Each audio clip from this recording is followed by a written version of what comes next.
अनीता एक छोटे से गांव की रहने वाली और कम पढ़ी लिखी लड़की थी। इसके बावजूद उसकी शादी शहर में एक अच्छे खाते पीते घर में हो जाती है। अनीता, माँ सुबह सुबह मंदिर चली गई है।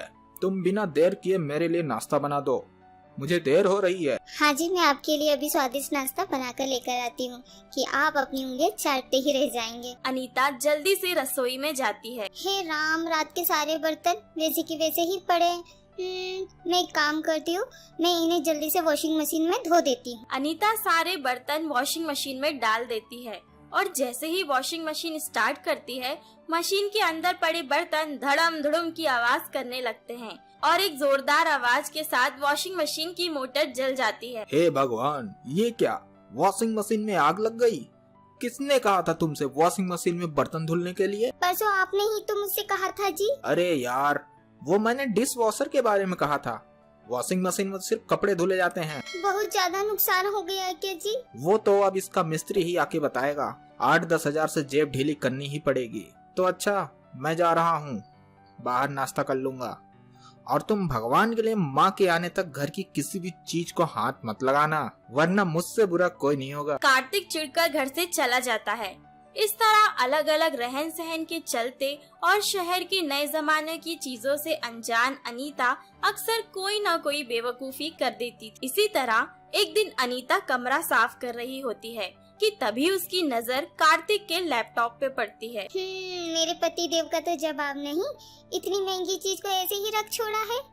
ओहो, इतनी धूल जमी है इस पर, अभी इसे साबुन से रगड़ रगड़ के साफ कर देती हूँ। अनीता कार्तिक के लैपटॉप को साबुन से धोकर कपड़ों के साथ सूखने डाल देती है। शाम को जब कार्तिक घर लौटता है तो अपने लैपटॉप को इस तरह रस्सी पे टंगा देख उसकी आंखें फटी की फटी रह जाती हैं। हे भगवान, मेरा 50,000 का लैपटॉप इस रस्सी पे क्यों टांगा है? अनीता, यहाँ आओ। क्या हुआ जी? ये क्या है?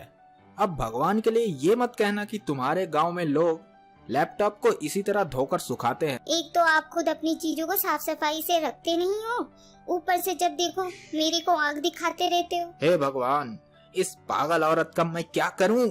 क्या करूं? क्या करूं? क्या करूं? अनीता रोने लगती है। तभी वहाँ अनीता की सास आ जाती है। अरे अरे, क्या हुआ? इतनी जोर से क्यों चिल्ला रहा है? बाहर तक आवाज आ रही है। अपनी आँखों से देख लो, आपकी लाडली बहू ने इतने महंगे लैपटॉप के साथ क्या किया है। अब यह किसी काम का नहीं बचा। अरे, गलती तो इंसान से ही होती है ना, तू इसे प्यार से भी तो समझा सकता है। अरे बेटा, ऐसे घर नहीं चलता। पति पत्नी का आपसी तालमेल होना बहुत जरूरी है। और तू है, जब देखो इस पर ढोस जमाता रहता है। बड़ा आया तू, चल तू यहाँ। कार्तिक भी मुंह बनाकर वहाँ से चला जाता है। फिर एक दिन अनीता बाजार में खरीदारी करने जाती है। अरे बहन जी, ऐसा सामान आपको पूरे बाजार में नहीं मिलेगा, सिर्फ और सिर्फ 600 रुपए का है। बाप रे बाप, 600? अरे भैया, 100 रुपए की चीज 600 रुपए में दे रहे हो? अरे लूटना है तो जाके बैंक लूटो ना, हम गरीबों को क्यों बेवकूफ बना रहे हो? रहने दो जी, नहीं चाहिए हमें। अनीता वहाँ से जाने लगती है। तभी दुकानदार उसे आवाज देता है। अरे बहन जी सुनिए तो। अच्छा, कितने रुपए दोगी? 200 रुपए? अरे बहन जी, ये तो बहुत कम है। एक काम करिए, 400 रुपए दे दीजिए बस। 200 से 1 रुपए भी ज्यादा नहीं दूंगी। देना है तो दो, वरना मैं तो चली। अच्छा ठीक है, 200 रुपए ही दे दीजिए, वैसे भी बोनी का टाइम है। इस तरह अनीता घूम घूम कर खरीदारी करती है। शाम को जब कार्तिक घर लौटता है, घर में सामान का ढेर रखा देख चौंक जाता है। अरे बाप रे, लगता है अनीता पूरा बाजार खरीद लाई है। इस औरत के कारण मैं तो एक कटोरा लेकर सड़क पे बैठ जाऊंगा। अरे क्या हुआ? अपने आप से क्या बड़बड़ा रहा है? अरे माँ, ये सब क्या है? इतना सारा सामान खरीदने की क्या जरूरत थी? आपको पता है अभी घर में पैसों की कितनी तंगी चल रही है? क्यों, शादी के पहले तू भी तो घर के लिए इतना ही सामान लेकर आता था ना। अच्छा बेटा, सोच के बता, ये सामान कितने का होगा? इसमें सोचना क्या है माँ, 10-12 हजार से कम में तो बात नहीं बनी होगी।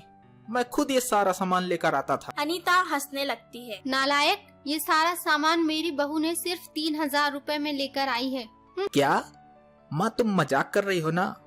इतना सस्ता सामान अनीता कैसे ला सकती है? अरे बेटा, सिर्फ यही नहीं, बहू ने तो हर महीने बचत कर करके तेरे लिए नया लैपटॉप भी ले लिया है और तू हर महीने दुकानदारों के हाथ बेवकूफ बनकर 2000 3000 की चीज 10,000 12,000 में ले आता था। माँ, सिर्फ ज्यादा पढ़े लिखे होने से कुछ नहीं होता। अक्लमंदी के साथ साथ समाज में रहने के तौर तरीके, लोगों से बात करने की कला, ये सारे गुण भी होनी चाहिए और वो अनीता में है। Of course.